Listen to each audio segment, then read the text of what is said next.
She walked into the boutique to buy a watch. They saw her clothes and threw her out. 1 hour later, her billionaire husband walked in, and everything changed. The morning sun painted Rodeo Drive in golden hues as Clare Matthews walked along its pristine sidewalks. At 45, she exuded quiet confidence, her blonde hair tied in a neat ponytail. She wore a white t-shirt, light gray joggers, and just a hint of makeup. Elegance in simplicity. Today was special. Her husband Robert's birthday was around the corner, and after 15 years of marriage to one of LA's most successful investors, Clare knew that the perfect gift wasn't about price, it was about meaning. She had her eye on a rare vintage timepiece, tucked away in a boutique known for its exclusivity, elegance. She reached the store at exactly 10:30 a.m., right on schedule. Robert would meet her there at noon before their lunch reservation, giving her enough time to make the purchase and have it wrapped. Taking a calming breath, she stepped through the boutique's gleaming glass doors. Inside, the cool air was laced with the scent of expensive perfume. Crystal chandeliers sparkled overhead, and sharply dressed staff hovered around equally polished clientele. Clare quietly made her way to a display case that held what she came for, a 1960s vintage watch, elegant and rich in history. "May I help you?" a voice asked, polite words cloaked in a condescending tone. Clare turned to see a young woman in a fitted black dress, her hair pulled into a tight bun, eyeing Clare's relaxed outfit with thinly veiled disdain. "Yes, I'd like to see that vintage watch," Clare replied calmly. "That one?" The woman raised an eyebrow. "It's $85,000. "I'm aware," Clare said, unshaken. "I'd still like to see it." A pause.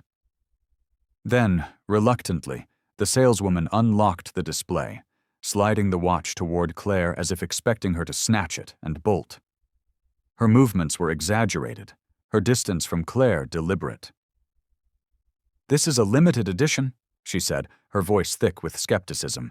"Only 5 were ever made." "It's perfect," Clare murmured, admiring the craftsmanship. "I'll take it." The saleswoman blinked.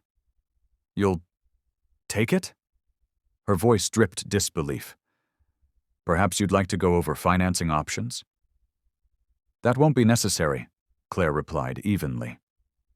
From across the room, a sharply dressed man with slicked back hair had been watching. Marcus Devlin, the boutique manager, prided himself on identifying serious clientele at a glance. And to him, Clare, dressed in joggers and a t-shirt, didn't belong. He approached, his smile polished but hollow. "Is there something I can assist you with, Veronica?" he asked, though his eyes never left Clare. "This customer is interested in the Chronomaster," Veronica replied, her voice stressing customer with noticeable sarcasm. "Ah," Marcus said smoothly, turning to Clare. "That is one of our most exclusive items. Perhaps Veronica could show you something more suitable." Clare didn't flinch. "I'm not browsing. I'd like to buy this watch." Marcus smiled thinly, exchanging a glance with Veronica, one of those unspoken signals used when someone was being quietly dismissed. "Well," he said, "for purchases of this magnitude, we require verification. A platinum card or bank confirmation. We've had problems with people wasting our time." Clare's patience began to fray. "I don't carry my cards when I'm dressed casually," she said, "but the purchase won't be a problem. My husband will be here shortly." Marcus chuckled softly. "Of course, your husband." He turned to Veronica, barely hiding his smirk. "Perhaps we'll continue this conversation when he arrives." Clare's jaw tightened. She'd heard that tone before. The condescension, the subtle disbelief. It wasn't the first time someone had assumed she didn't belong simply because she wasn't flaunting wealth. But today, she wasn't in the mood to play along. "The watch is a surprise for my husband," she said, her voice steady but cool. I'd prefer to make the purchase before he gets here. Marcus glanced at his designer watch, sighing dramatically. Unfortunately, without proper verification, we can't authorize this transaction. We have other genuine customers who require our attention. As if on cue, a well-dressed couple nearby looked over, curiosity and discomfort flickering in their eyes, before they awkwardly turned away. Just then, a woman entered the boutique, an actress Claire recognized instantly from movie posters. The mood shifted.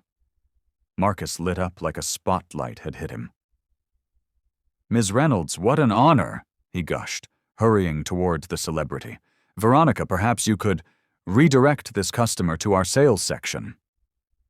Veronica, lowering her voice, muttered, "We don't actually have a sales section." Claire stood her ground. "I'd still like to purchase the watch," she repeated. Veronica's expression hardened. "Look, maybe you should just come back with your husband," she said sharply. "It'd save everyone time." Claire glanced at her watch. Robert would arrive in 30 minutes. She could wait, let him come in and handle this. But that wasn't her style. She'd never relied on her husband's name or wealth to get respect, and she wasn't about to start now. Veronica rolled her eyes. "I've worked here for 5 years. I know a discount hunter when I see one. You're wasting everyone's time." The words hit like a slap, whispered loud enough for others to hear. Around her, the boutique seemed to shift. Customers were glancing now, whispering. Claire felt the sting of humiliation rising in her chest, but she kept her head high. And then Marcus returned, done fawning over the actress. His pleasant mask had dropped. His smile was gone. "Madam," he said in a low, sharp tone, "we've been more than accommodating, but it's clear you're not a serious buyer." "I've told you clearly what I came to do," Claire replied firmly. "But you have no proof you can afford it," he snapped, his eyes raking over her comfortable clothes. "We've seen your type, people taking pictures, pretending for social media. It's a waste of our time." Claire's temper flared, but she didn't raise her voice. "I don't need to prove my worth by how I dress."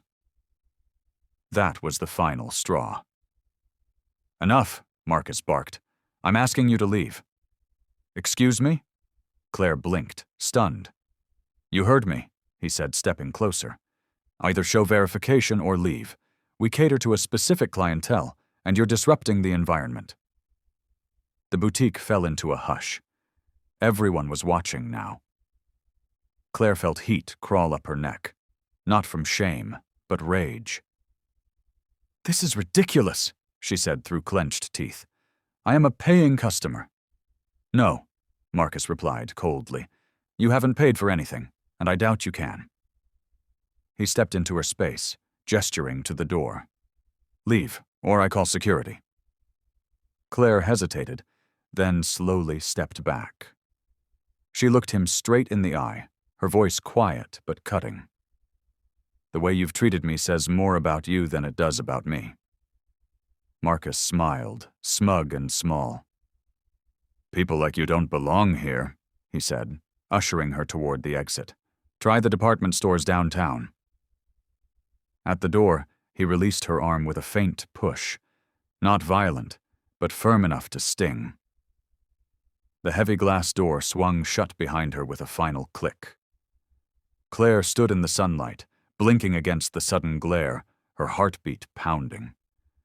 Through the window, she could see Marcus and Veronica laughing, tossing smug glances in her direction. She took a breath. Then another. Humiliation burned hot in her chest, but it was pride that kept her from looking away. Inside that boutique, they thought they'd won. But Claire knew better. Claire took a slow breath, steadying herself against the wave of humiliation. In all her years with Robert, she'd learned to brush off snide remarks and shallow assumptions. But this was blatant, cruel, and the worst part, it wasn't even rare. She glanced at her watch. 11:40 a.m. Robert would arrive in 20 minutes. For a moment, she considered just waiting and letting him handle it. He'd be furious. And when Robert Matthews was angry, the entire boardroom felt it. But standing outside the store like she'd been banished, that wasn't her.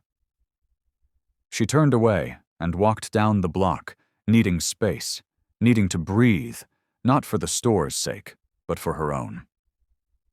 Behind her, Rodeo Drive bustled as always. Tourists snapped selfies, sleek cars rolled past, and luxury shoppers drifted in and out of polished storefronts. No one knew what had just happened. No one cared, except for one voice. "Are you all right?" Claire turned. It was the actress from earlier, holding a small shopping bag, her brows furrowed in concern. "I saw what happened in there," she said. "It was appalling." Claire offered a tight smile.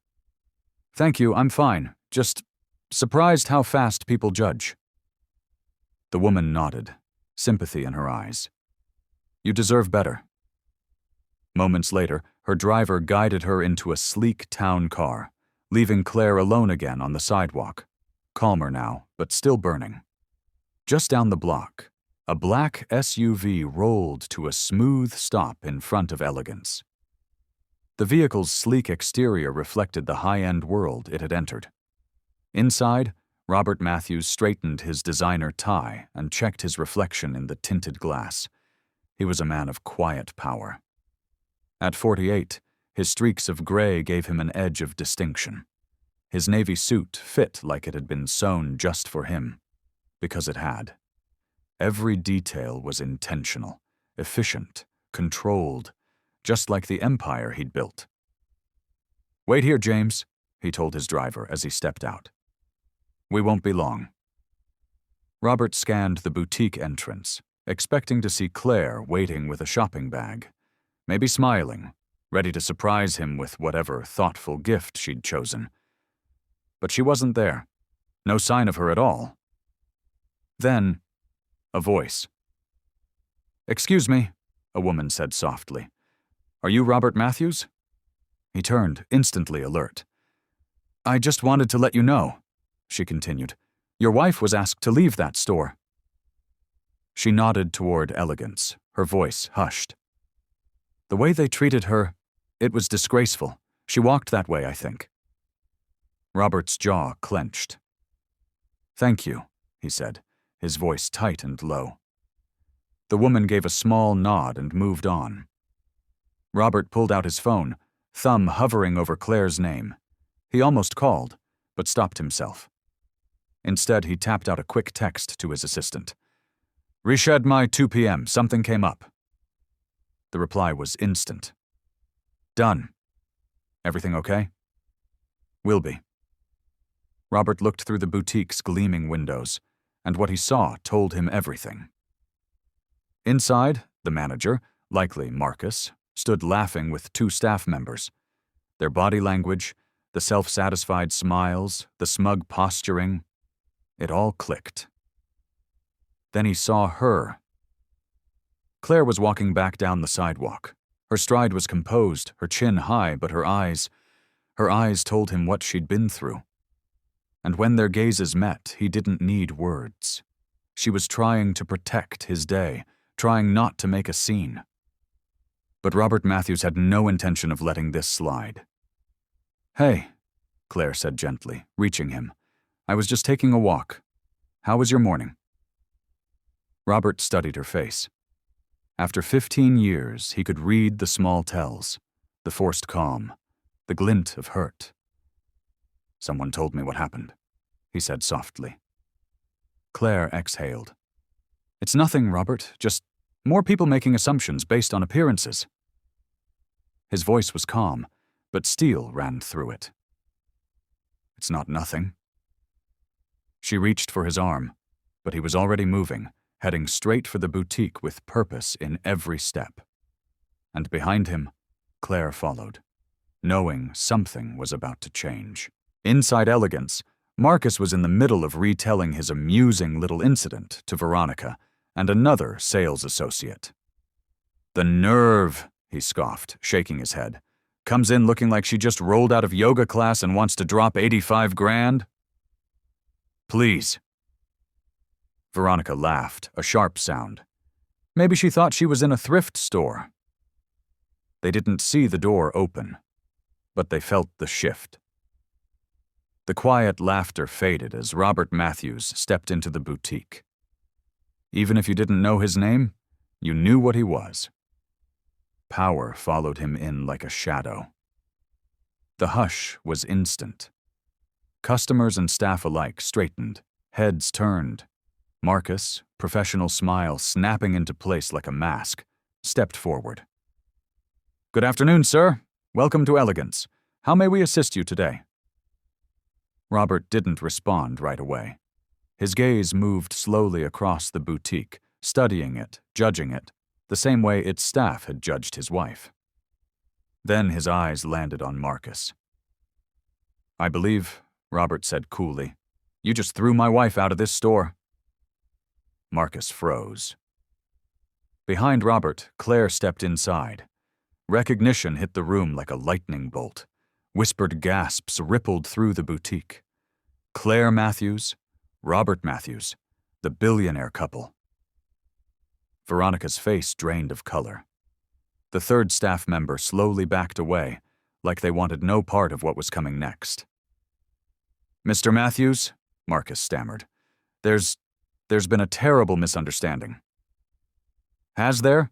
Robert asked, tone still even, but loaded. Because from what I understand, you judged my wife based on her appearance, refused to sell her a product she requested, and physically escorted her out while making derogatory comments. I didn't know who she was, Marcus sputtered. If I'd known... Robert raised a hand, silencing him instantly. That's exactly the problem. You shouldn't need to know who someone is to treat them with basic respect. The room was frozen in place, tension like glass ready to shatter. Robert turned to Clare. This is the watch? She nodded slightly, pointing to the vintage timepiece still sitting untouched in the display case. Excellent choice, he said, warmth returning briefly in his voice. Then, to Marcus, the chill snapped back in. I'd like to speak with the owner of this establishment. Marcus swallowed. Mr. Goldstein is in New York, but I'm the general manager. I have full authority. Perfect, Robert cut in. Then you have full authority to explain to Mr. Goldstein why Elegance is about to have a public relations disaster, and why your most exclusive collections will soon be sold through someone else. The statement hit like a dropped chandelier. You could feel the panic set in. Marcus paled. Please, Mr. Matthews, he said, his voice trembling now. There must be something we can do to fix this. Actually, Robert said, voice suddenly casual. There is. He placed an arm around Claire's shoulders, drawing her close. First, I'd like you to apologize to my wife. Not because she's my wife, but because she deserved better. Period. Marcus turned to Clare, visibly sweating. Mrs. Matthews, he began, choking on his pride, I cannot begin to express my regret for how I treated you. My behavior was inexcusable. Robert nodded curtly. Good start. Then, reaching into his inner jacket pocket, he pulled out a business card and placed it flat on the counter. My office will be in touch regarding your employment status. Marcus blinked. My employment? Robert's eyes narrowed, a sharp smile curling at the corners of his mouth. Did I forget to mention? My investment firm finalized acquisition of Goldstein Luxury Retail this morning. Technically, Marcus. He leaned in slightly. I'm your boss now.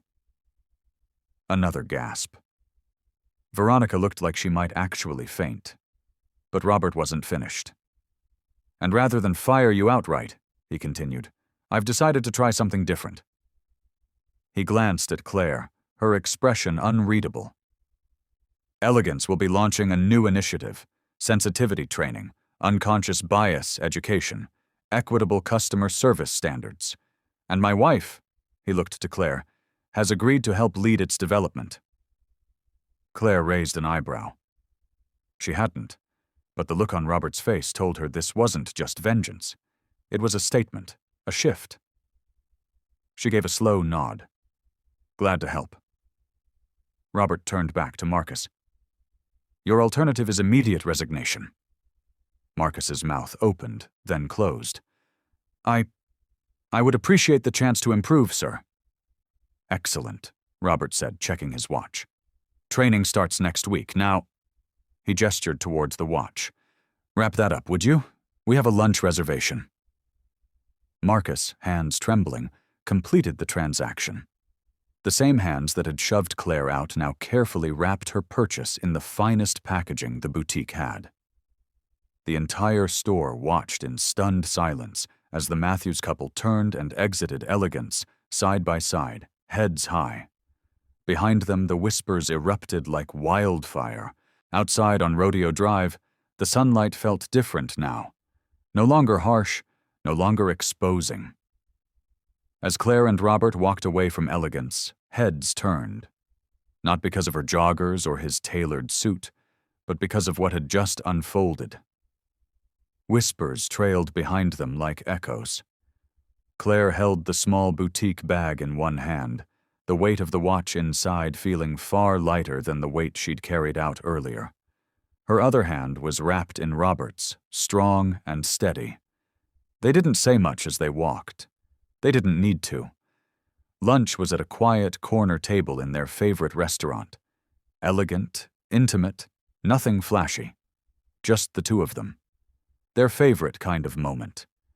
As the waiter stepped away with their order, Clare finally broke the silence, a soft smile tugging at her lips. Was that strictly necessary? She asked, her voice half teasing, half tired.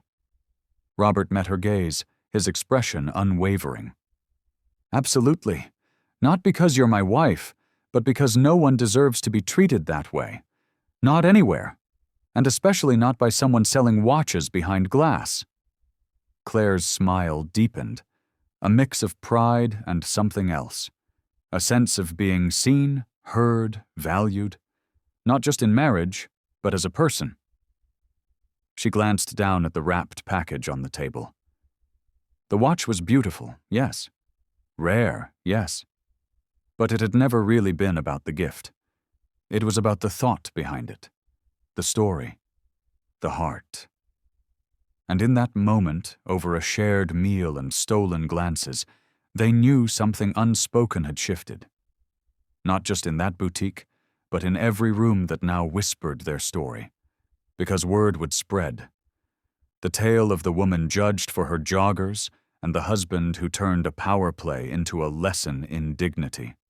A story not just of justice, but of grace. And somewhere back on Rodeo Drive, behind those sparkling glass doors, Marcus and Veronica were left to sit with the weight of what they'd lost and what they'd learned. As Clare reached for her water, Robert leaned in, voice quiet. You know, he said, you were never out of place in that store. She looked at him, curious. No? He shook his head. They were. And with that they clinked their glasses gently, to justice, to kindness, and to the quiet strength of knowing your worth.